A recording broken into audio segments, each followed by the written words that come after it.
कांद्याचा मोठा प्रश्न हा निर्माण झाला होता आणि कांद्याच्या प्रश्नावर केंद्र सरकारने मिनिमम एक्सपोर्ट प्राइस पूर्णपणे संपवून टाकलेली आहे आणि या ठिकाणी जी काही त्याच्यावर एक्सपोर्ट ड्युटी होती ती 40% 20% आणलेली आहे। यामुळे कांद्याचे जे भाव आहेत ते स्थिर होण्याकरता, ते वर जाण्याकरता अत्यंत मोठा फायदा या माध्यमातून होणार आहे।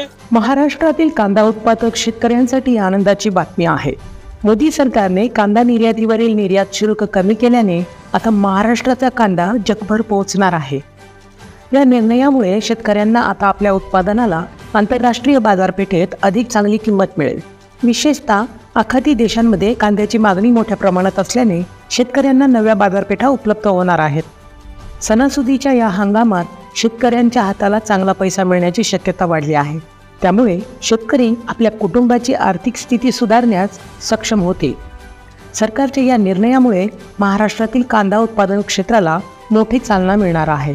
याचा फायदा न केवळ शेतकऱ्यांना तर संपूर्ण राज्याच्या अर्थव्यवस्थेला होणार आहे। आपल्या परिसरातील ताज्या बातम्या व चालू घडामोडींचे अपडेट्स आपल्या फोनवर मिळवण्यासाठी TV51च्या YouTube चॅनलला सबस्क्राईब करा। बातम्यांचे नोटिफिकेशन्स मिळवण्यासाठी बेल आयकॉनवर क्लिक करायला विसरू नका।